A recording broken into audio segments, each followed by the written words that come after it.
the Old Musician's Blog, number 54. Most mornings these days when I get up, I'll take the tablet and have a look on the internet to see, just to see what's what, see what happened during the night. I guess a lot of people do that. And of course, I'll check Facebook, and it's been interesting because the Facebook feed has been different on different days. Sometimes it's kind of overly political and gruesome, and then I just go away from that and I go over to Steemit or Twitter or someplace else. But the thing about Facebook, of course, is that it has the personal relationships.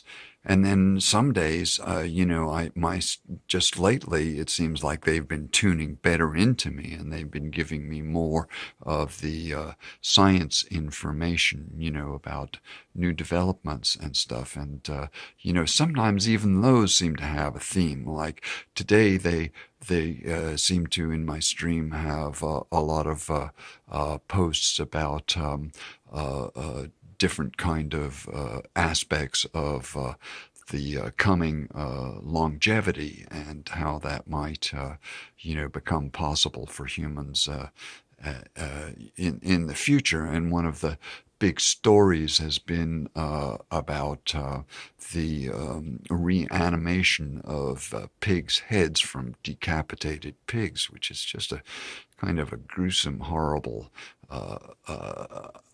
thing that they're doing. But putting that aside, you have this situation that is sort of significant, and in a lot of ways, I think that it's already been projected out into the future, that this could become a kind of situation that humans are going to do. And I think as the future goes on, what's going to happen is that there'll be a lot of different possibilities that a person can choose from in order to, have longevity in different forms. And we've already seen, from the cartoon, the animated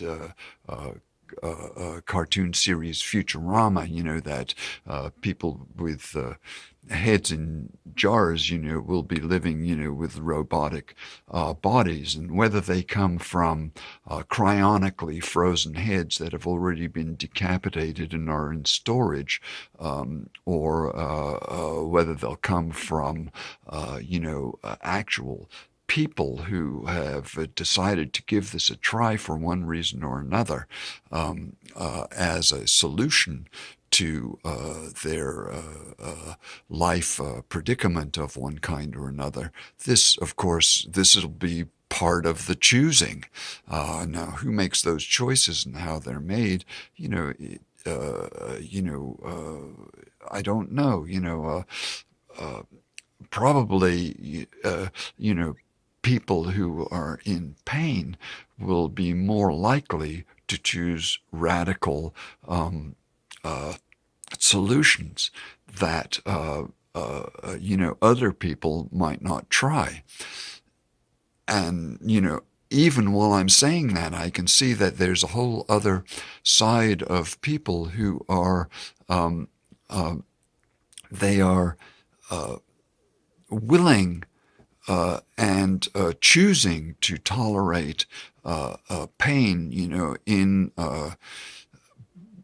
body modification areas, and that are all done without anesthetic. And so they want to have, various kinds of piercings and things done.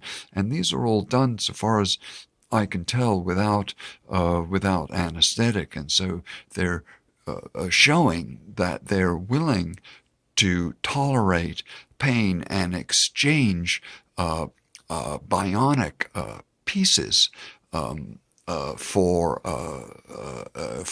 solutions to either aesthetic or sometimes mechanical problems. I mean, people who have hip replacements and other kinds of joint replacements are very prevalent these days. And when you look into how what a radical operation something like a hip replacement is, or a heart replacement for that matter, you start to see that, and how long the recuperation times are for these things, and how much pain a person has to tolerate in order to regain that functionality.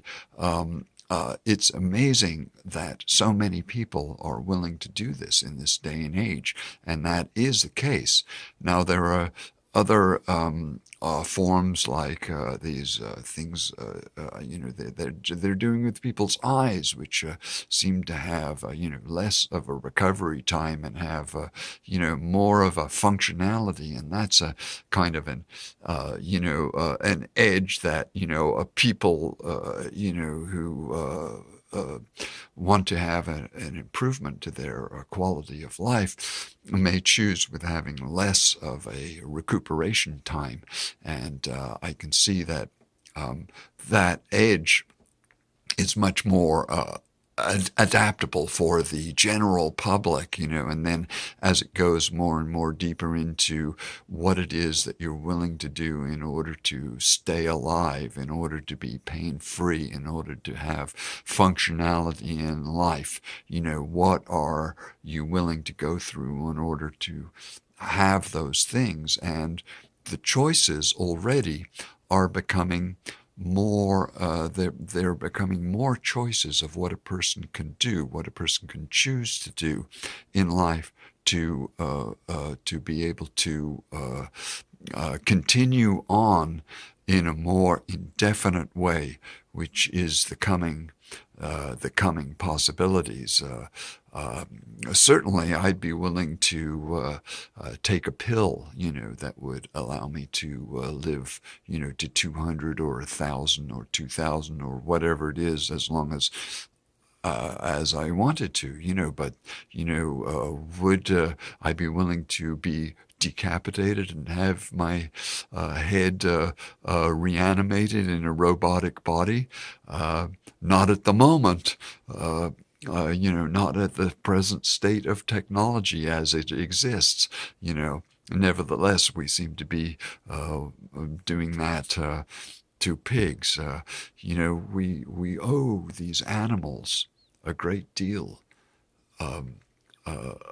for their service as food and sources of information, and significant experiments that have furthered the science of in this reality as we know it. We owe the animals a great debt